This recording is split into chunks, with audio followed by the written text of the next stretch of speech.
जय श्री कृष्णा दोस्तों। आज हम इस वीडियो में बात करेंगे सारंगपुर स्थित कष्टभंजन हनुमान जी के बारे में। तो दोस्तों, गुजरात के सारंगपुर में विराजने वाले कष्टभंजन हनुमान जी, जो वहां महाराज अधिराज के नाम से राज करते हैं, वे सोने के सिंहासन पर विराजमान होकर अपने भक्तों की हर मुरादें पूरी करते हैं। ऐसा कहा जाता है कि बजरंगबली अपने दर पर आने वाले हर भक्तों के दुख और उनकी तकलीफों का इलाज करते हैं, फिर चाहे वह बात बुरी नजर की हो या फिर शनिदेव के प्रकोप से मुक्ति की। इस संबंध में ऐसी भी मान्यता है कि हनुमान जी की पूजा से शनिदेव के दोष दूर हो जाते हैं और शनि की कुदृष्टि ऐसे लोगों पर कभी नहीं होती जो भगवान हनुमान जी की पूजा करते हैं। लेकिन दोस्तों, हनुमान जी की पूजा से शनि क्यों प्रसन्न होते हैं, इस संबंध में कई कथाएं प्रचलित है। तो आज हम इस वीडियो में बात करेंगे सारंगपुर मंदिर के इतिहास के बारे में और उनसे जुड़े कुछ रहस्यों के बारे में। वीडियो की शुरुआत करें उनसे पहले आप सभी से अनुरोध है, अगर वीडियो पसंद आए तो कमेंट में कष्टभंजन हनुमान जी लिखना मत भूलिएगा। दोस्तों, अगर सारंगपुर मंदिर के इतिहास के बारे में बात करें तो ऐसी भी लोक कथा है कि 150 वर्ष पूर्व सारंगपुर में भीषण अकाल पड़ा था। जानवर हो या इंसान, पानी के बिना सभी का हाल बेहाल हो जाता है। इस अकाल ने पूरे सारंगपुर को अपनी चपेट में ले लिया। उस समय वहां पर राज करने वाले वाघा खाचर जी ने श्री गोपालानंद स्वामी से अनुरोध किया कि वह स्वामी, हमारे पास 2 प्रकार की समस्या है। एक तो यह कि 3 वर्ष से यहाँ पर वर्षा नहीं हुई, जिस वजह से यहाँ पर अकाल है, और दूसरा यह कि बोटाद और किराना दरबार अमीर है और संतों को वहीं पर ही व्यस्त रखते हैं ताकि हमें सत्संग का लाभ न मिल सके। उनकी यह बात सुनकर गोपालानंद स्वामी जी गंभीर हो गए और बोले, मैं आपकी हर समस्या का समाधान करूंगा। जिसके बाद गोपालानंद स्वामी सालनपुर पहुंचे, जहां पर वाघा खाचर जी उन्हें गांव के बाहर ढाल ले गए, जहां स्वामी ने वाघा खाचर के पूर्वजों को देखा जो विरक्त हो गए थे। उसमें दरबार श्री ने एक पुस्तक दिखाकर कहा कि हमारे उगा बापू खाचर की यह पुस्तक है। गोपालानंद स्वामी ने कहा कि हनुमान जी का शब्द दरबार में है। जब वाघा खाचर सहमत हो गए तो फिर मूर्ति को किले में लाया गया और वहां पर स्वामी ने हनुमान जी का एक चित्र बनाया। फिर उन्होंने एक कांची काद्या को बुलाया और ऐसा कहा कि दुनिया में ऐसी ही एक मूर्ति का नाम भगवान हनुमान जी के नाम पर रखा जाना चाहिए। उसके बाद स्वामी जी उस मूर्ति को सालनपुर ले गए और विक्रम संवत 1905 के असोवत पाचम के 19वें दिन योगीराज गोपालानंद जी स्वामी ने कई संतों, ब्राह्मणों और हरिभक्तों को सालनपुर गांव में आमंत्रित किया। यह भव्य महोत्सव समारोह में श्री कष्टभंजन हनुमान जी महाराज की स्थापना हुई। स्वामी गोपालानंद जी के प्रमुख शिष्य शुभ मुनि ने उसकी आरती की। उसी आरती के समय गोपालानंद स्वामी ने अपनी दाढ़ी पर छड़ी टेका कर वह मूर्ति के सामने खड़े हो गए और उन्होंने संकल्प लिया कि इस मूर्ति में भगवान हनुमान जी प्रकट हो।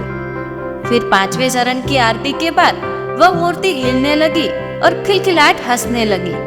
वही गोपालानंद स्वामी जी ने हनुमान जी महाराज से प्रार्थना की कि आप अपने चरणों में प्रत्येक मनुष्य के कष्टों को दूर करें और सभी प्रकार के पीड़ितों को मुक्त करें और सभी की रक्षा करें। उस समय वह मूर्ति अभी हिल ही रही थी, इसलिए भक्तों ने स्वामी जी से प्रार्थना की, आप इस मूर्ति को हिलने से रोकें। तभी से यह मूर्ति भक्तों के कष्ट दूर करने लगी और सालनपुर के हनुमान जी का नाम कष्टभंजन हो गया। दोस्तों, इसी मंदिर में भगवान शनिदेव जी को हनुमान जी के चरणों में स्त्री रूप में पूजा जाता है। पर ऐसा क्यों होता है, उनके पीछे भी एक कथा जुड़ी हुई है। उस कथा के अनुसार पुराने समय में शनिदेव का प्रकोप काफी बढ़ गया था। शनि के प्रकोप के कारण सभी लोगों को कई दुखों और परेशानियों का सामना करना पड़ा था। शनि से बचने के लिए लोगों ने हनुमान जी से प्रार्थना की। भक्तों की प्रार्थना को सुनकर हनुमान जी शनिदेव पर क्रोधित हुए और उन्हें दंड देने का निश्चय किया। परंतु शनिदेव यह बात जानते थे कि हनुमान जी बाल ब्रह्मचारी है और वे स्त्रियों पर हाथ नहीं उठाते।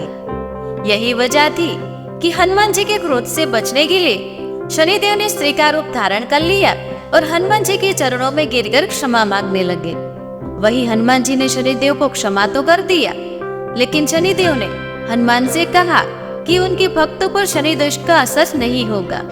इस मंदिर में इसी प्रसंग के आधार पर शनिदेव को हनुमान जी के चरणों में स्त्री रूप में पूजा जाता है।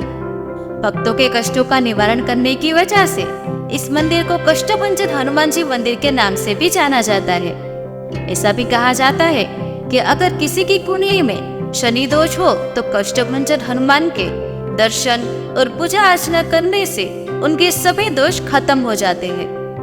यही वजह है कि साल भर इस मंदिर में भक्तों की काफी भीड़ लगी रहती है। अगर सालनपुर मंदिर की बात करें तो यह मंदिर किसी किले की तरह दिखाई देता है। मंदिर अपनी सुंदरता और भव्यता की वजह से विश्व प्रसिद्ध है। सालनपुर में कष्टभंजन हनुमान जी का मंदिर, जिसका परिसर बहुत विशाल है, वहां पर भगवान हनुमान जी जो सोने के सिंहासन पर विराजमान है और महाराजा धीराज के नाम से भी जाने जाते हैं। हनुमान जी की इसी प्रतिमा के आसपास वानर सेना भी दिखाई देती है। दोस्तों, ऐसा भी कहा जाता है कि कष्टभंजन हनुमान जी के दर्शन मात्र से ही किसी भी जातक की भूत प्रेत और ब्रह्म राक्षस बाधा तुरंत ही दूर हो जाती है। सारंगपुर के इस हनुमान जी मंदिर को पीड़ित जनों का उद्धार स्थल कहा जाता है, जहाँ पर हर जाति और हर धर्म के लोग आते हैं। ऐसा भी कहा जाता है कि वहाँ के पुजारी ऐसी बुरी आत्माओं के साथ बातें भी करते हैं। तुम कौन हो, कहाँ से आए हो, इसे क्यों परेशान कर रहे हो और क्या चाहते हो, आदि बातें पुजारी उस आत्मा से करते हैं। कभी कभी तो ये बुरी आत्माएं चौंकाने वाली कहानियां भी बताते हैं। पहले तो ये पीड़िता को नहीं छोड़ने की हट करती है, लेकिन जैसे ही उन्हें स्वामी गोपालानंद जी की छड़ी दिखाई जाती है, वैसे ही वे चीखने चिल्लाने लगती है और फिर उस व्यक्ति को कभी परेशान न करने का वचन देकर वहां से भाग खड़ी होती है। और जैसे ही उस मनुष्य के तन से बुरी आत्मा दूर हो जाती है, वह पूर्ण स्वस्थ हो जाता है। और इस तरह का दृश्य इस मंदिर में प्रत्येक शनिवार एवं मंगलवार को दिखाई पड़ता है, जहां हजारों श्रद्धालु कष्टभंजन देव का दर्शन पाकर अपने विविध कष्टों से मुक्ति पाते हैं। दोस्तों, अगर पुराणों की माने तो सारंगपुर के विषय में ऐसा भी कहा जाता है कि रामायण काल में जब भगवान राम अपने भाई लक्ष्मण के साथ सीता जी को खोजते खोजते किष्किंधा पहुंचे, तो वहां पर उनकी मुलाकात हनुमान जी से हुई। हनुमान जी ने उन्हें सुग्रीव से मिलाया, माली का वध हुआ और सुग्रीव किष्किंधा का राजा बने। राजा सुग्रीव ने अपने सचिवों हनुमान जी, नल नील, जामवंत और अंगद आदि को बुलाकर कहा कि वन प्रदेशों में जाकर वानर सेना को इकट्ठा करो। वही हनुमान जी को पश्चिम दिशा की ओर भेज दिया। उस समय रेवतचल पर्वत के वन प्रदेश में वानरों की संख्या काफी अधिक थी। हनुमान जी वहां पर मांडव्य ऋषि के आश्रम में रुके, जहां उन्हें शारंग मृग, कालियान मृग, मोर तथा विविध पक्षियों के कलरव और नयन रम्य मनोहर स्थान को देखकर हनुमान जी मंत्रमुग्ध हो गए। किष्किंधा पहुंचकर हनुमान जी ने जब भगवान राम को उस वन प्रदेश की सुंदरता का वर्णन किया, तभी भगवान राम के मुख से यह निकला कि भविष्य में आप भी वहां पर निवास कर पीड़ितों के कष्टों को दूर करोगे। और वही वजह थी कि 1905 में कष्टभंजन हनुमान जी की मूर्ति की स्थापना एवं प्राण प्रतिष्ठा की गई। तभी से यहाँ पर प्रतिदिन हजारों की संख्या में भक्त अपने कष्टों के निवारण के लिए और कष्टभंजन देव के दर्शन के लिए देश विदेश से आते हैं। इस मंदिर तक पहुंचने के लिए पहले भावनगर पहुंचना पड़ता है। भावनगर से सारंगपुर के मंदिर तक आसानी से पहुंचा जा सकता है। भावनगर सभी प्रमुख शहरों से सड़क मार्ग से जुड़ा हुआ है। भारत के सभी बड़े शहरों से भावनगर के लिए रेलगाड़ियां आसानी से मिल जाती है। वहीं पर बस या ट्रेन भी मिल सकती है।